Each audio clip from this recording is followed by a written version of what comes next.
पता नहीं आप मीडिया वालों को क्यों लगता है कि मैं मुश्किल इंग्लिश और मुश्किल से इंग्लिश बोलती हूँ। आपसे अच्छे तो होटल के डेफ हैं। डेफ? बहरे।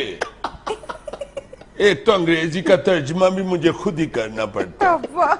अभी मैं सुबह डिनर करने गई। सुबह डिनर करने गई, ठीक है ठीक है ठीक है ठीक है। आपको क्या तकलीफ है?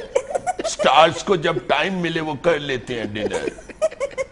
सुबह मैं डिनर करने गई होटल में, तो मैंने पूछा वट इज, यानी क्या क्या है। What is? तो उसने यानी डेफ ने बताया ऑल सम इज, सब कुछ है। Some is. मैंने कहा हेड फुट इज, सिरी पाए है। अच्छा। उसने कहा इज। मैंने कहा फिर लिया मेरा मुंह की वेखनी। जब मैंने 1 प्लेट खा ली तो मैंने उसे बुलाया, मैंने कहा एंड इज, और है। आगे से कहता है नो फिनिश। फिर मैंने कहा ब्रिंग 1 ओपन माइंडेड बोतल। ढक्कन खोल के बोतल ले आ। वो ले आया। मैंने इतने सुकून से कैंडल लाइट डिनर किया। Sunlight was coming, good song was walking. बड़ा प्यारा एटमॉस्फेयर था होटल का। Song was walking. गाना चल रहा था।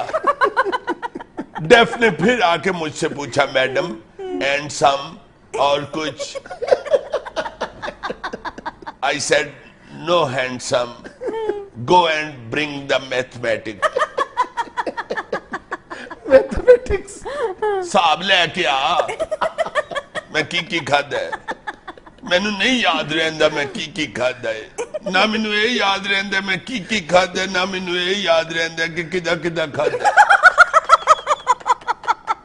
वो जब मैथमेटिक्स लेके आया तो मैंने उसे 100 रुपी टिप दे दिया।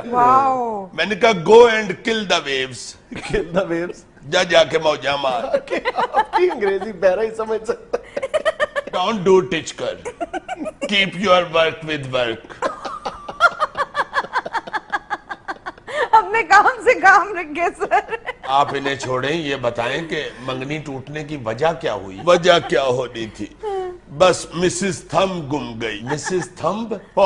जाहिला, थंब अंगूठा, मिसेस थंब अंगूठी। बस एक मिसेस थंब के पीछे उन्होंने मेरी इंसल्ट शुरू कर दी। Then I became straight with them. Straight with them? हाय सीधी हो गई। मैंने कहा व्हाट इज योर टाइमिंग, तुम्हारी औकात क्या है? मुझ पर कीचड़ जंपिंग कर रहे हो। Big living not. Big living not क्या है? बड़ा रहंदा नहीं। यानी अब फिर से आप रिश्ते की तलाश में हैं। यस, इसलिए मैं बाहर जा रही हूँ और कोई मुझे स्नो विंडो देखने का शौक नहीं। Snow window? बर्फबारी। भारी विंडोज सर।